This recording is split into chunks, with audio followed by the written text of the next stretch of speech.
The following program is a PBS Wisconsin original production. Holes in state and federal legislation allow domestic violence abusers to access firearms. And a bipartisan push and pull ends in a deal to fund improvements to the Brewers Stadium. I'm Frederica Freiberg. Tonight on Here and Now, Congresswoman Gwen Moore on the lethal connection between domestic violence and guns. Then we continue reporting on Wisconsin families with close connections to the war in Gaza. The Senate Minority Leader discusses getting the Brewers Stadium funding to home plate. And the last in our series, Wisconsin in Black and White. It's Here and Now for November 17. Funding for Here and Now is provided by the Focus Fund for Journalism and Friends of PBS Wisconsin.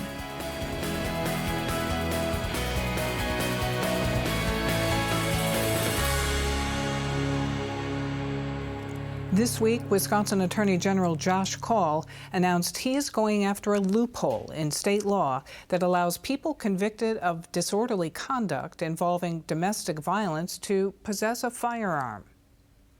The data is clear that when domestic violence and access to firearms are linked, the dangerousness of the situation increases dramatically. In some instances, access to a firearm can make the difference between whether a domestic violence case results in somebody's death or not. Meanwhile, the U.S. Supreme Court is now considering the case of a Texas man who argued his Second Amendment rights were violated because a 1994 federal law prohibited him from having a gun as the subject of a domestic violence restraining order. As the court was poised to hear the case, Wisconsin U.S. Representative Gwen Moore introduced a resolution in Congress calling attention to the, quote, relationships between firearm violence, misogyny, and violence against women, and reaffirming the importance of preventing people with a history of domestic violence against women from accessing guns. Representative Moore joins us from Washington. Congresswoman Moore, thanks very much for joining us. Oh, it is so wonderful always to be with you, Frederica. So your resolution says legislation is needed to prevent individuals with a history of violence against women from purchasing or possessing a firearm. Well, we are seeing right now in the Supreme Court a decision that was made at the lower court. So we're not going to wait a year from now to see what the court does. We're trying to be really preemptive now so that there won't be any gap in support or services. I mean, for 20 years or more, it's sort of been the law of the land that if people go out and get restraining orders, if there's been a history of violence and domestic violence, that you really don't have to wait until someone actually pulls the trigger. And we see that, firearms is the, 88, almost 90% of the cause of death in a domestic violence situation, that those interventions can be made because we absolutely don't want there to be any lapse in the ability for the court to deny, a gun to a known batterer. And so we think that this circuit court decision could create a lot of confusion and really put women's lives at risk. So we don't think there was any time to waste. So this is personal for you, and you expressed that in introducing your resolution. What happened that drives you? Well, Frederica, I'm 72 years old, so I've been around a long time. And, when I was in my early 20s, long before there was the Violence Against Women Act, long before there were any hotlines to call or anything, a then boyfriend pulled a gun out to my head because he, I was too sassy or whatever, and threatened to shoot me. And I, being very foolish, told him, you just go on and shoot it or eat it. So he just said I was crazy, which I probably was, because he could have shot and killed me. But he I guess I'm grateful that he didn't. But, we should not have to depend on luck because there are too many women who are not lucky.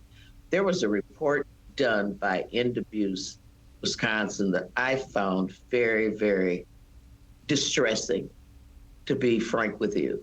We had seen a decline in domestic abuse thanks to the work of a lot of agencies all around the country. But in the last years, there's been a huge uptick. And in 2021, 2022, we saw a huge uptick in domestic violence, and particularly with the use of guns in Wisconsin. We've seen this have a disparate impact in minority communities, but with regard to the split between urban and rural communities, it's just about half and half. So it's not just an urban problem, it's a rural problem. And of course, the victims disproportionately seem to be women. So, we can't pretend that it's not a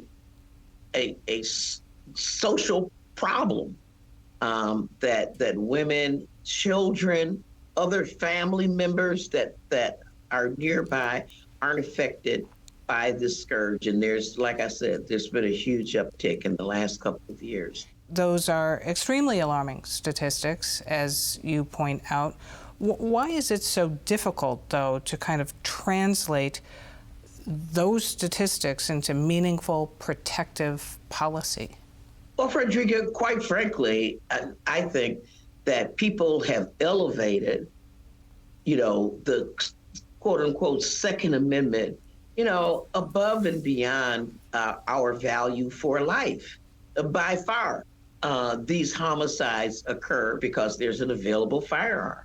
What is the connection between misogyny, violence against women, and firearm violence, even the increase in mass shootings? Let me take that last part first. It was stunning to me to learn that many of the mass shootings that we see are people who had prior behavior as domestic abusers. So, it's not a surprise, here's a mass killer. But they had been people who had been engaged in domestic violence before the act of being a mass killer. So there's very clearly a connection. And of course, misogyny, one of the things that occurred during COVID, when we had all these commercials saying, you're safer at home, is when we started seeing really a huge uptick in domestic violence. And I really had to come out and say, my God, there are so many people who are not safer at home. But I tell you what really contributes to domestic violence is the presence of a gun. Congresswoman Gwen Moore, we leave it there. Thanks very much. Thank you. Be well. Turning to international news, it's now more than 5 weeks since the Hamas terrorist attack on Israel, with the death toll in Gaza topping 11,000 and growing. Here and Now reporter Aditi Debnath continues their reporting on how the escalating war continues to torment these Wisconsin families. There are no positive ways to spin what is happening. I just want this thing to end. These Wisconsinites have close connections to the war, like Hama, a native of Gaza, whose family there does not have internet access to tell her if they're alive. For now, pictures of her family are all she and her mother have. She just have our house photos and crying. That's the only thing she's doing right now. Hama recently applied for U.S. citizenship and fears anti-Palestinian backlash if she speaks to the media. She also worries that her family in Gaza may be targeted. I have zero hope to see them again. This war is an episode in a decades-long conflict. She feared for her family in 2014 also. That war, I lost my aunt family. Like 8 people died, killed in that one.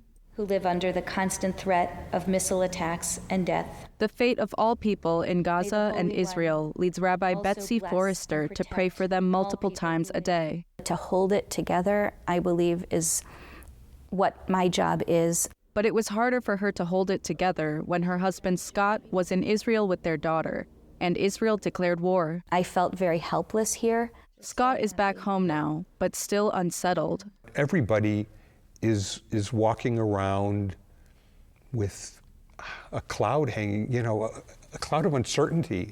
Following Hamas's attack, killing an estimated 1,200 Israelis, the unrelenting retaliation by Israel has so far killed more than 11,000 people in the Gaza Strip, and that number continues to grow daily.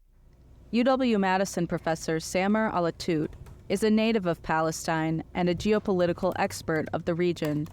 He says at issue is Zionism, the movement to establish a Jewish nation on Palestinian land. The people who paid the price for the Zionist project are the Palestinians, and they paid a heavy price. That heavy price is what Amnesty International deems apartheid, decades of Israeli laws and policies designed to, quote, maintain a cruel system of control over Palestinians. Even in Israel, most citizens don't support the government's leaders, according to a study by the Pew Research Center. So it's a really, really tough time to be an Israeli. Mark Kornblatt lived in Madison for more than 30 years before he and his wife moved to Israel in 2019. Now in Tel Aviv, he says most Israelis do support Palestinian liberation. I have not become more Zionistic. I have not become more right-wing. I have not become more religious. I've become more Jewish.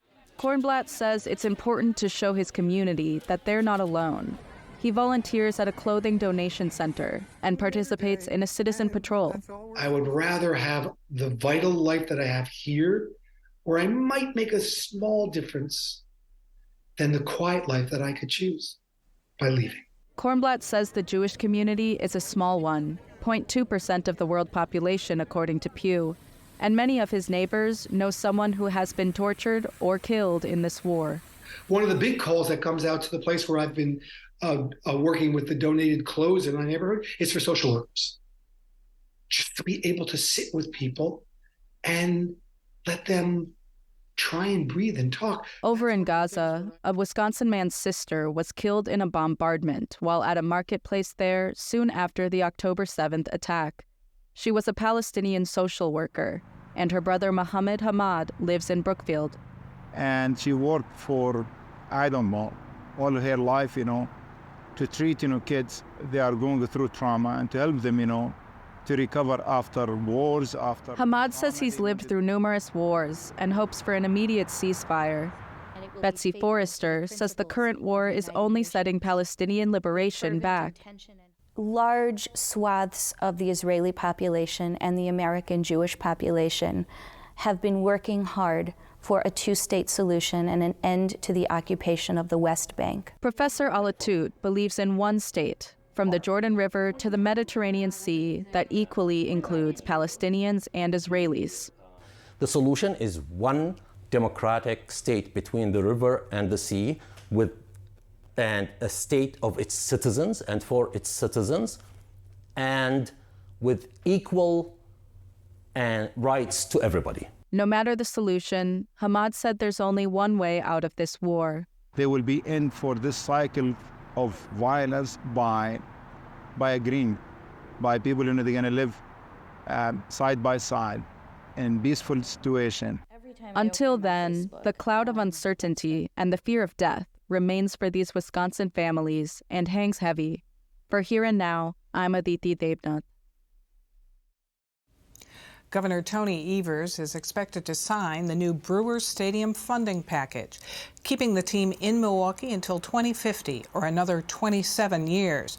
The slimmed-down state contribution of an estimated nearly $366 million with the help of ticket surcharges helped push bipartisan approval of the plan. Still, there was also bipartisan opposition to signing on to such public funding of a major league ballpark. Senate Minority Leader Melissa Agard helped negotiate the terms. She joins us now. Thanks very much for being here. Thank you. So why is it important to you to keep the Milwaukee Brewers in Milwaukee? Well, it's important to me that the Milwaukee Brewers are here in Wisconsin and in Milwaukee. They're part of our culture. And as a state that is suffering from an awful lot of out-migration of our young people, To me, it is vitally important that we think about the impacts of our culture leaving our state, making sure that the brewers stay here in Wisconsin not only is good for the talking points and the vision of what Wisconsin is going to look like, but we also know that it's good paying jobs for the people that work at the stadium, that it provides additional revenue to counties around the state of Wisconsin because we were able to negotiate a decrease in sales tax fees that the state will collect from those communities, that we know that there are good jobs that will go into the renovations that need to happen at the stadium. Ultimately, it hits a lot of marks on how it is that Wisconsin will benefit from keeping the brewers here. Was the threat of them leaving real? Absolutely, yes. It was made very clear to me that the Brewers had received multiple offers from other teams across the nation, or other cities across the nation, and that in January they were going to be taking very seriously communicating with those locations. Would you have voted for it or urged your members to, if in the end the bill did not reduce the state's financial contribution? I believe that good work was done early on by Governor Evers and my colleagues in the Assembly to get the bill to a better place than when it was first introduced. But I also was very confident that I was able to bring the voices of my colleagues and the constituents who we represent to the table in the Senate and make it even better. So I'm glad I didn't have to make that decision.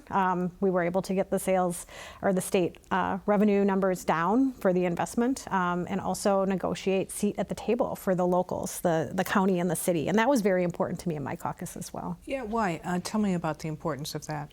Well, there's an old saying, if you're not at the table, you're on the table. And knowing that the city of Milwaukee and the county of Milwaukee are true partners in delivering funds to keep the brewers here in the state of Wisconsin, I think it's vitally important that they also are sitting at the table and part of the negotiations. Still, as we mentioned, there was opposition to this from those saying that it's a windfall for the brewers, too much public funding for a profitable sports team. What's your response to those concerns and criticisms? Certainly, that is a moral issue nationwide when it comes to professional sports teams, but this is the trend. And we can have those conversations and work with our professional sports teams and their associations to change that dynamic. But right now, if we want to keep the brewers in Wisconsin, there had to be state contribution. We do have a $7 billion surplus, and frankly, I would have preferred that we had gone down the path that was proposed by Governor Evers, but the Republicans in the legislature didn't like that. We were able to bring down contributions by tax dollars and take some of that pressure off, add more voice to the table for our local governments, and also negotiate benefits for our counties across the state of Wisconsin through this deal. Is it exactly perfect? No. But I think it's very important that we keep the brewers here in the state of Wisconsin, and I'm glad we were able to get there. What about other priorities of yours that could use an infusion of cash, particularly as we speak about that surplus? Those that you've enumerated include education, the UW, increasing wages, and child care funding. This Brewers package was such a big deal, and a lot of state money went toward it. What about those other priorities of yours? So absolutely. We know that in the legislature we can walk and chew gum at the same time, that we can work hard on multiple different policies, protecting our air and water, addressing PFAS contamination, addressing our child care crisis here in the state of Wisconsin, funding our schools at all levels, whether it's our K-12 schools or our university systems, unsticking the block that is preventing workers at our university systems from receiving the wage that they were promised through our budget. These are all priorities of Democrats in the legislature, and we're going to continue pushing for them. But at the same time, we had another conversation that needed to happen, and that was in regards to the brewers. Just very briefly, with less than half a minute left, there was bipartisan negotiation here. Do you think that bodes well going forward? We've had bipartisan negotiations on a number of big bills this session, and I do maintain hope. That's what people in Wisconsin want. They want us to work with each other. All right. Senator Agard, thanks very much. Thank you. We turn now to our series of special reports on race with Wisconsin in Black and White, in partnership with the Nehemiah Center for Urban Leadership Development. Last week, reporter Nathan Danzine brought us the story of one man's health journey as he works to improve outcomes for all Black men. Tonight, we take a look at generational trauma and its impact on mental health. Here's the final installment of Wisconsin in Black and White, Health Divides.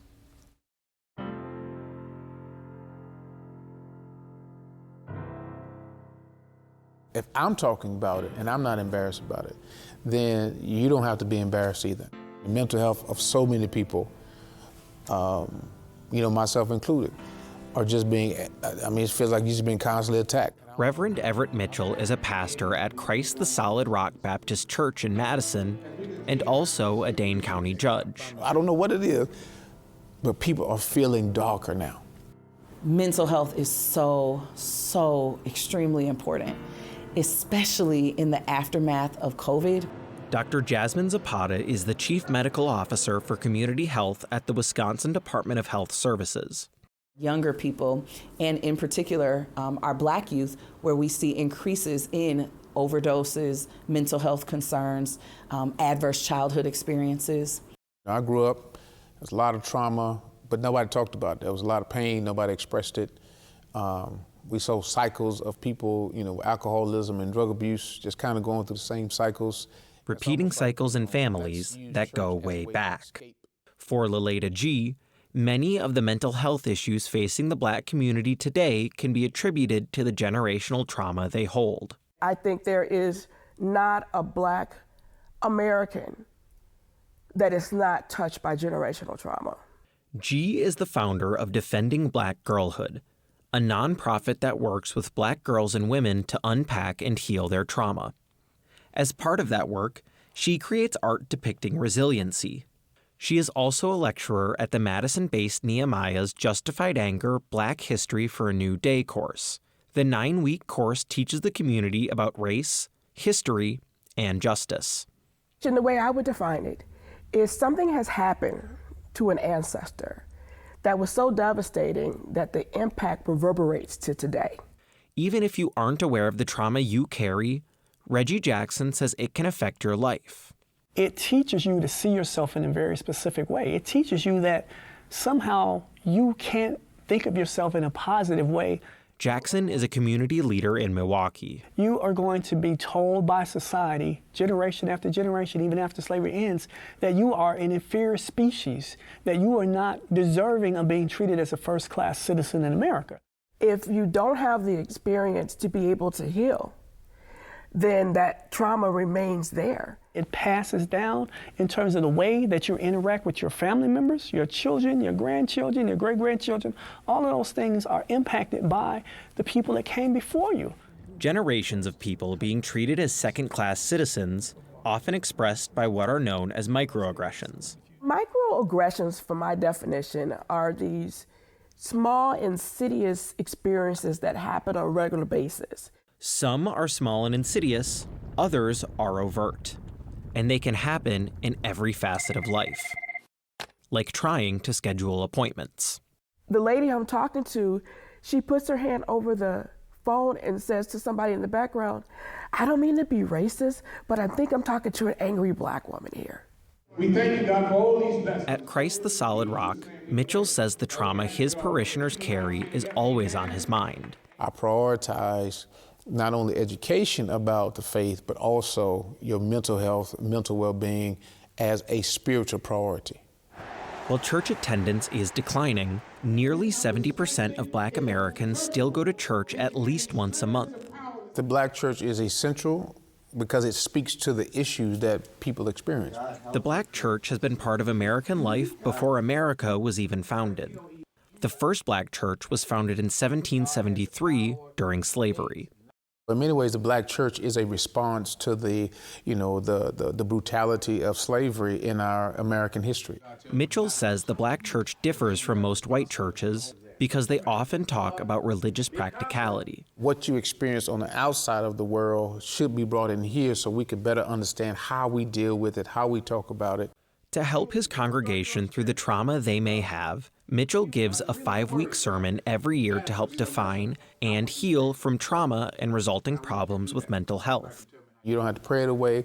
It is something we identify and we live with, and it's the living with it that gives us the courage to be able to transform it into something that can be useful for us and for our families that we serve. He says the sermons have had a tremendous impact on his congregation. But it's something within us that in and of itself has given people permission to move in and out of the space of trauma without thinking that this is something that they need to get rid of, or that one sermon or one prayer is going to just release them. For Leleda G., the most important healing work is with Black women. It's hard for the Black community to move forward if Black women are not healed. And if Black women are not healed, then they continue to pass that pain on to generation. But she says that healing is possible if you're willing to put in the work and lean into joy. Joy is something that you feel, you just get to feel when you lean in. It comes from gratitude, and it comes from hope and the belief that your life can be better. Our messages have to become brighter. And the only way that we can do that is to give people a demonstrated experience in our local community to offset all of the crazy stuff that they're hearing about. The trauma that we've experienced is not something we have to carry for a lifetime. For Here and Now, I'm Nathan Denzine. For more on this and other issues facing Wisconsin, visit our website at pbswisconsin.org and then click on the News tab. That's our program for tonight. I'm Frederica Freiberg. Have a good weekend.